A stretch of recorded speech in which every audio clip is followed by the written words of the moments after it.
5 coping skills. And so I'm Gina Baysdorfer with the Friendship Center, and my co-facilitator, Chelsea, is unable to join us this week.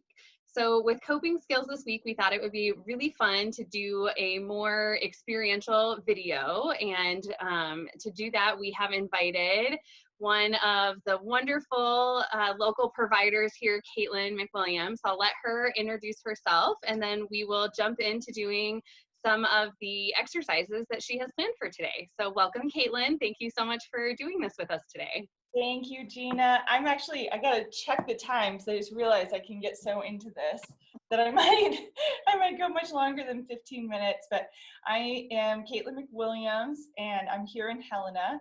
And my background is in yoga, and I used to own the Lotus.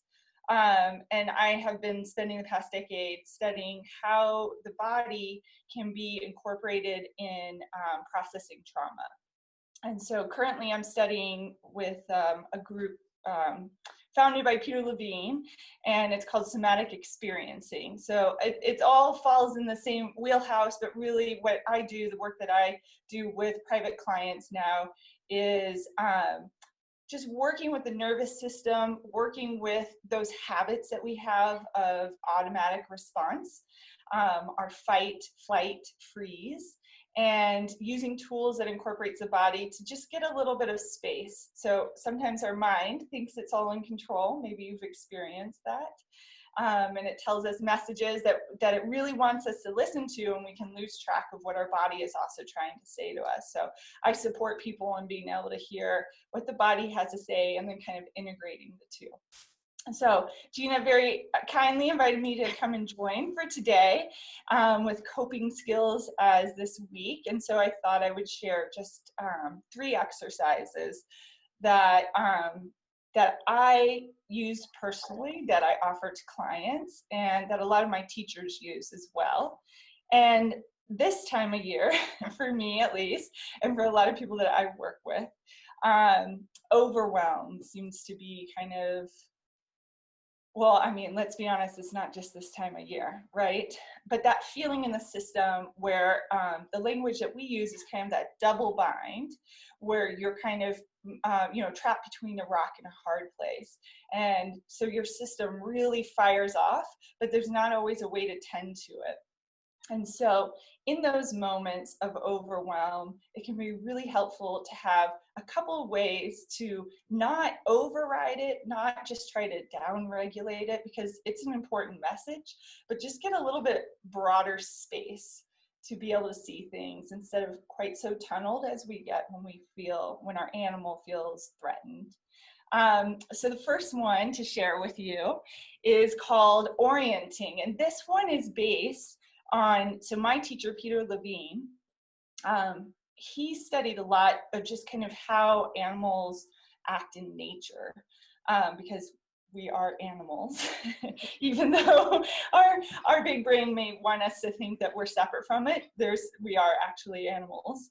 And he was looking at the fact, he and many others was looking at the fact that when animals in the wild are under threat, they don't necessarily carry that trauma with them. And so he was looking at some of the pieces that animals in the wild are able to access to help them literally sometimes shake off the traumatic event that they've experienced.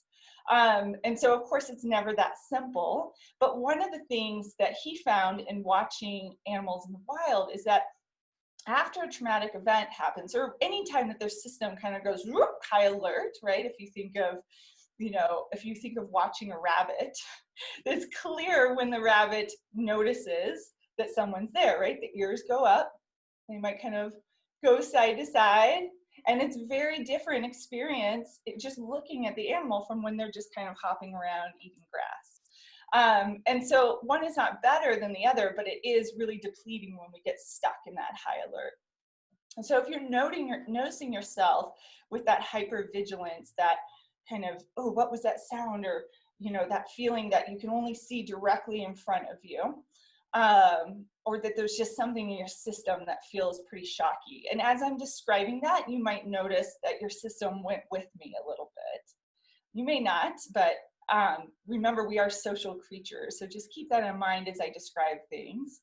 And so for this first one, we are going to use our eyes, our head, our neck, and eventually our whole torso to look around the space that we are in. So we're literally going to lift our gaze from the screen. There's nothing exciting that I will do. I will try to keep my exciting things only for when you're watching. But for now, you can lift your gaze from the screen, especially because we're spending so much time on the screen. So even as you just lift your gaze from the screen, maybe you'll notice a difference in your vision. Maybe you'll notice that it's kind of stuck and focused. Or maybe as you lift from the screen, it comes a little bit broader. In this work, there's really not the right or wrong. It's just the opportunity to slow it down enough to notice what our body is trying to communicate. And so as you do that, just gently begin to let your eyes move. Let's start to our right. And so just gently allow your eyes to start to look to the right and really allow the head and the neck to come with it. And maybe there's a little bit of a gaze up and down, maybe it's just over your shoulder, but as you start to get to that point where there's not much further that the neck can go, allow the shoulder to get involved, the torso to get involved, and actually twist yourself so that you can actually see what's behind you. And notice if some story comes up as you look at things. Oh, I need to sweep over there, or really miss the paint over there, you know. And just allow those stories to kind of come and go. Maybe even inviting more of like a daydreaming feeling as you look around your space. And then as you slowly come back into the center, just let yourself again kind of notice what it's like to have that ability to see above the computer, above the screen. And then when it feels right to you, it might be at a different rhythm than me, begin to allow yourself to now look over that left shoulder. And so there may be a difference in mobility between the two sides. Maybe there's a desire to look up at the ceiling that's different than the other side, but still allowing yourself to kind of come into that twist, so much so that maybe even that right leg is engaged. The hip might pop off just a little, pop up just a little bit. Yeah, and then just coming back around at your pace. Maybe inviting the breath to be in and out of the nose, maybe not. And then just notice what it's like to come back into this space. Maybe there's still a little bit of checking out. Yeah. Yeah, and just really giving the system permission to start to name what's around you. So you might hear some sounds that you weren't hearing before. So for me, I can hear the wind. I can hear my chair that's very, very squeaky. Right? So just that is a part of orienting too. So both the eyes, the sound, but just taking that pause to take in what's around you. Yeah. So that's a really powerful one if you're feeling kind of trapped in that hypervigilance. You're essentially pausing and allowing your system to do what it's wanting to do anyway, which is see what the heck is around, and then letting yourself land in that. Yeah. So the next one is for when our overwhelm kind of shows up in a way in which we feel like all the energy is up in our head. This might make us feel really scattered. We can't find our keys. It's hard to concentrate on anything, just really up in your head. Maybe there's a lot of worried thoughts or repetitive thinking or something along those lines. And so, and watch as I'm describing that. For those of you that have that, that pathway, even having my hands up here and talking about that, you may feel your energy kind of rise a little bit. You may not, but so just noticing maybe your energy is already there. And so taking a second to just kind of notice what it's like to even think about that, or to notice whether or not you have that circular thinking. And then we're going to take our feet. I probably should have thought to back up a little bit so that you can actually see my feet. And let me tell you, they absolutely have the level of pandemic foot care that you would imagine. So we won't do any close-up of the toes, but I'm just going to back up a little bit here. Yeah.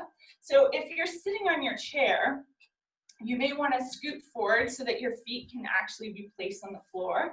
And if you, wearing socks is fine, but if you can take off your shoes, if you're in a space where you can do that, that would be great as well. And just take a second here to actually feel your feet on the ground. And that's going to look different for all of us. It may be actually looking at your feet and being like, oh yeah, there are my feet, they are on the ground. It might be the carpet that I'm on is kind of a natural fiber. It has a lot of texture to it. And so it feels pretty good to just rub my feet up and down. It has a lot of sensation connected to that. Or it might be putting pressure on your feet. It might walk it out a little bit, come back in a little bit, or pressing into the toes, the balls of the feet, pressing into the heels.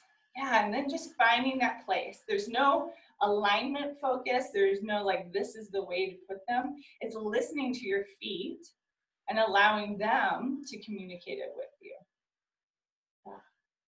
And so once you find that spot, just notice, that's where my feet want to be, right? Maybe there's a second of actually feeling the points of contact that your feet have on the floor. I notice that on my left side, I can feel more points of contact with the left foot than I can the right foot. Again, there's no right or wrong. It's just slowing things down so that instead of being up here in the panic, we can actually start to bring awareness into the lower half of our body. And so as you find that spot where your feet want to rest, you can then play with the feeling of the floor coming up to meet your feet. So just imagine that.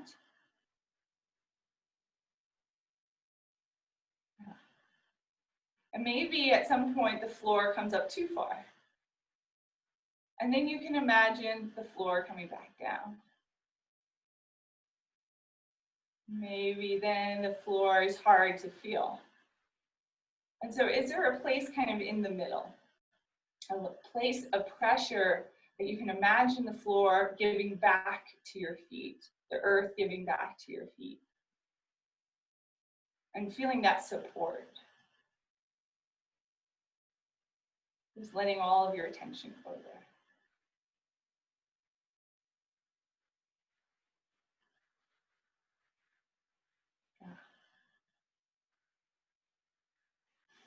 Yeah, so that was number 2. Let me roll a little closer. Does anyone else live in overalls now that quarantining has happened? Maybe that's just my quarantine style, but so that one is, first of all, that one you can do in public places, right? Actually, the first 2 you can do in public places and no one's the wiser, right? You can have a moment in a public spot, boom, feel that activation and look around. Oh, okay, here's where I am, here's what I hear. Oh, there's that breath, okay. And then the second one, especially if you're outside, this can also be really powerful to have your feet on the earth or in the grass. And right, so I'm just sitting here, but I'm actually doing so much more of bringing my energy down. So this next one, I'm just going to check the time. This next one is, well, first of all, let me preface it with, we're going to look a little silly doing it. But this is the benefit of quarantine, is that we can be in our homes and try these interesting coping techniques, right? But it also, so this one is, if you know that your system has a tendency to go into freeze, and let me phrase this a little bit differently in case that's not totally known. But if you have noticed that when things are feeling stressful, it's hard for you to move forward, maybe hard for you to feel your body. It shows up in ways of procrastination, not returning calls, all these other little things that are actually our defense structure trying to protect us, but can also sometimes, in the long run, make things even more overwhelming. So this is a tool to help us come back into our torso and feel back into our diaphragm and our lower belly. And in doing that, sometimes that can also elicit a big wave of emotion, especially if we've been kind of frozen for a while. So if you're feeling like, kind of that might be more than what you want to try, feel free to skip this part. Maybe just listen to it, or even hearing other people do it. Or if you are seeing somebody professionally, you could get them to do it with you, because that's always fun, right? To be like, hey, therapist, I have this new tool. I want us to try it together. But if you're feeling just kind of curious and it could be a little bit playful, then go ahead and join me for this. We're going to start off, if you've done yoga before, it's kind of similar to oming, but the sound is voo. So I'm going to do one, and then you can join me for two more after that. So we're just going to breathe through our nose, feel our feet on the ground, maybe even lift our gaze from the computer. And this is just what it sounds like. So this is just me showing. Voo.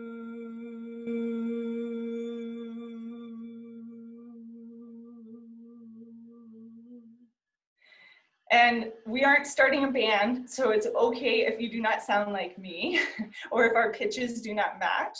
The main thing is that you're feeling the vibration down into your belly.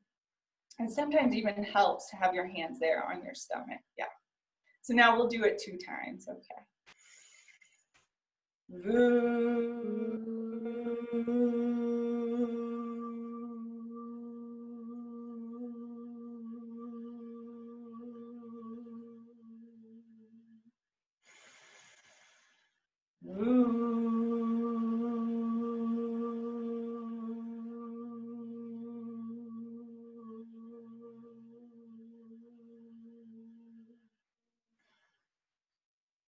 And just pausing and really tracking what you notice. So I notice a little wave of heat that came to my chest. Yep, and then a little bit more breath in my diaphragm. And it's going to be different for all of us, but just taking that time after vooing to just notice what it's like to be in your skin right now. You are alive and you exist, right? That's what my teacher always says. It's a big thing sometimes we need to be reminded of. So those are the 3 pieces for helping in this time of overwhelm. A little bit of orienting, a little bit of getting your feet planted and rooted, and then some vooing and to help with the freeze. And thank you, Gina, for including me. And well, please let me know if anyone has. Yeah, it was fun to do. So if anyone has questions, Gina has my contact information. I'm happy to follow up with folks too. Caitlin, if you don't mind, I have 2 quick questions I'm hoping you might be able to answer now while folks are watching. Yes, yes. Doing the 3 exercises with you, I found myself really the need to yawn coming up. And I know you and I have talked about that before. And so I found myself kind of stifling it because I was like, oh no, people are watching. I don't want them to see me yawn and think I'm not engaged. And so I'm hoping that maybe if people are feeling that as well, maybe you can help provide some insight to that as well. So happy that you asked that. Yes. So here's the interesting thing is that so the work that I do is all about in the body, when we're feeling fear or brace, we kind of trap energy. And so the work that we're doing when we're increasing our capacity or when we're metabolizing that trapped energy, it has to kind of move somewhere. So it comes out a variety of ways. Yawning, farting, burping. So here's your excuse. You can yawn and fart and burp and be like, I'm just releasing some energy. Some people will shake a little bit. I notice a shaking in my jaw oftentimes when I'm feeling that release, and then that move of heat sometimes. And so if that's happening, yes, following that intuition. So if you're yawning, follow that intuition. If you suddenly have a desire to move, just slowing it down, or a desire to stretch, this is that opportunity to let the body really do what it needs to do. Yeah, thank you for asking that. Yeah, thank you very much. I know I was so intrigued when we talked about that a while back, and so I thought that would be good information for folks. And then the only other question I have that I think would be useful is for folks that are maybe feeling a little insecure about delving into this realm of coping skills. I think there's a lot of disconnect often between brain and body in society and kind of in our survival instincts. And so I'm wondering if you have any wisdom or advice for folks who are maybe feeling a little hesitant or insecure or self-conscious about trying some of these new techniques. Yeah, and it cut out for me just a little bit, so I just want to make sure that I got the question. Any tips or suggestions for folks that are feeling self-conscious about incorporating the body? Is that right? Yes. Yep. Yeah. So, so that self-consciousness has wisdom, right? And there's so much, even like the yawn, right? That's they kind of are in a similar wheelhouse, right? There's so much that our society is telling us that we need to be different or do better. And so we get very programmed to brace around things that might feel different or new. And so I think the biggest thing I would say is just witnessing that, right? Like, wow, I feel really, it'll show up a variety of ways. It depends on your defense structure. So it might show up as you talk about incorporating the body. There might be a narrative that comes up like, I don't want to do this. This is dumb. This, that type of thing, right? So you might have a fight response that comes as a protection. Then there might be a like, what? I can't take any of this in. And that's more the freeze response. And the flight response is like, oh, I think I have something over here, right? So none of them are wrong, but if we can start to get conscious of when our defense structure is guiding the ship, then we get a little room to make choices. And the choices are really where we get that increased capacity. Instead of just flying out of the room every time we're activated, we can have a moment of really getting, oh, okay, oh, this is a threat. I do need to get out of the room, right? Or, oh, my system has been protecting my body and protecting what I feel in my body. And this is part of my learning process. Or as my teacher calls it, clean pain, meaning like on my growth edge. And then come off of it, right? We don't need to keep pushing, but it's just a little touch in and then let yourself go where it wants to go. Yeah, so I hope that answers it. That did. Thank you so much for sharing that. And thank you so much for taking your time today to do these exercises with us. And for anyone out there watching, as always, the Friendship Center is still open for services. We are still closed to walk-ins, but working with folks to provide phones and communicate virtually and meeting those needs as best we can during this, really interesting time where everything's changing. So please call us, please reach out. If you have any questions about anything we talked about today or would like to get in contact with Caitlin, you can certainly reach out to us about that as well. And I hope everyone has a great rest of their day. Yeah, thank you so much. Have a good evening.